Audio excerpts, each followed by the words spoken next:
Good morning to all my friends and family, and welcome to this episode of Jim's 5am Club.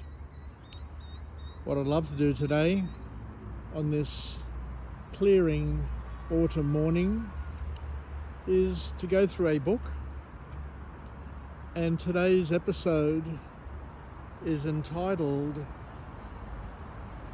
How to Read and That You Are What You Read, which offers a practical guide to reading well, a book that was published on the 20th of April 2021 by an author named Robert DiYanni. This book offers a thought-provoking exploration of the power of reading to shape our minds and lives. And the book also offers practical advice on how to read effectively, critically, and appreciatively. So let's go through each of the main lessons and see what we can take, what we can use, and what we can incorporate into our daily lives. So the first message to come from this author is where we look at the power, the absolute power of reading. Why is reading powerful? And the author explains that reading expands our knowledge, enhances our critical thinking skills, and improves our empathy. It can also be a source of joy, inspiration, and relaxation.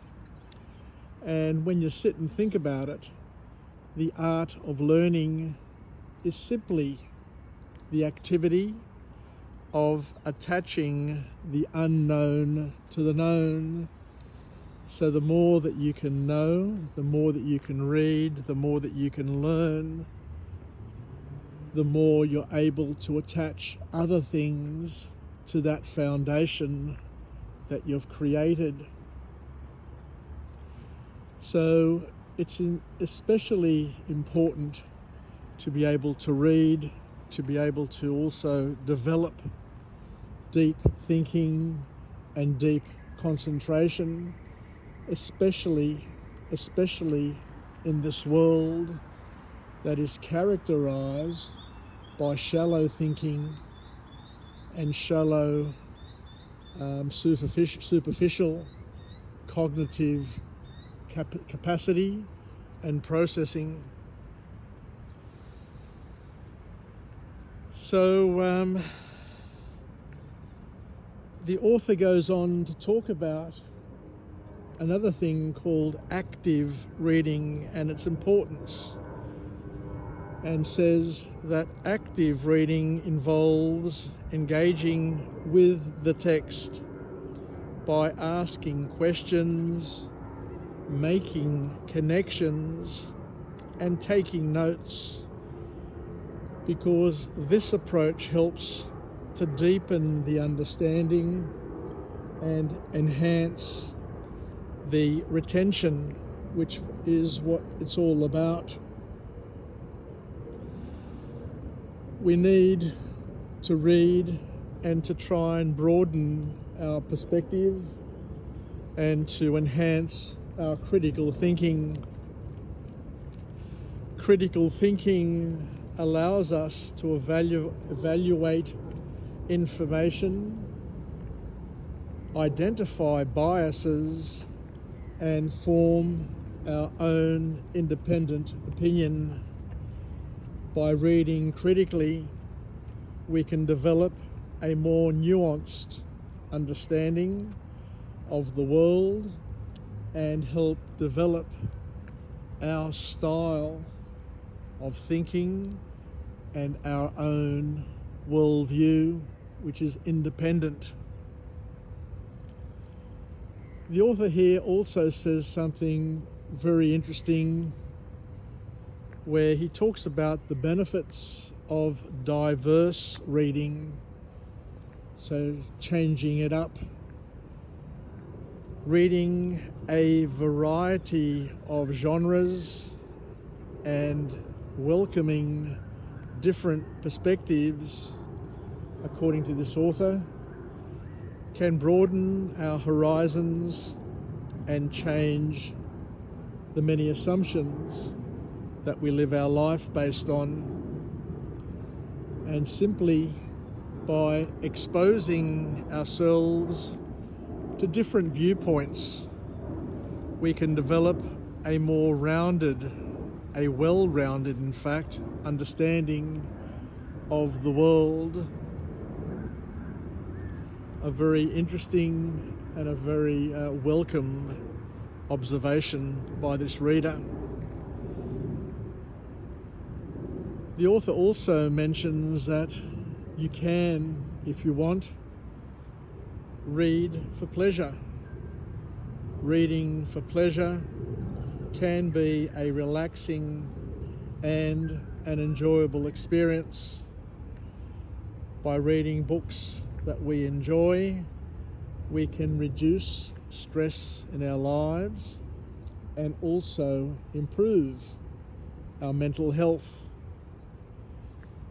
And the next step is also something which is very, very interesting, especially to parents of young children or those young adults getting through high school and looking to get into university and tertiary education. And this is where we examine the value of reading aloud, because reading aloud can enhance comprehension, can enhance your understanding of what you're reading. It forces you to improve your pronunciation and foster a love of your language. So what the author here is suggesting is that people read aloud from time to time, do vlogs like I do, where you walk and talk, and as we say, you're forced to pronounce your words and to think about what you're saying and to take your time and take it in. Another point that comes from this author is the role of reading in building relationships. This is another aspect that I have never considered, but now that I'm thinking about it and talking about it, it does make valuable sense. Reading can be a great way to connect with others. There are book clubs, reading groups, and online communities that can provide opportunities. They can provide opportunities to discuss books and share ideas. And the last key message to come from this author is where we talk about the power of lifelong learning. Reading is a lifelong learning journey. By continuing to read throughout our lives, we can stay curious. We can stay engaged. And most importantly, we can stay informed, especially living in a world of constant change.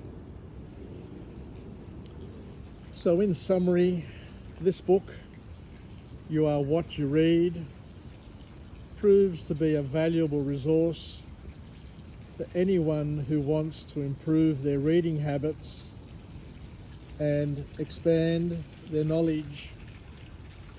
By following the advice in this book, you can unlock the full potential of reading and hopefully be in a position to transform your life.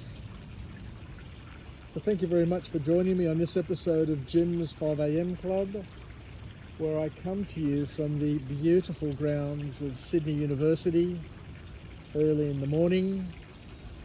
And I've been coming to this uni over the years. I actually went to this university, and believe it or not, for the first time I'm seeing this fountain. It's amazing the things that you can continue to evolve and learn from this wonderful institution. Anyway, thank you very much, and I look forward to coming to you again from another place. Take care and bye for now.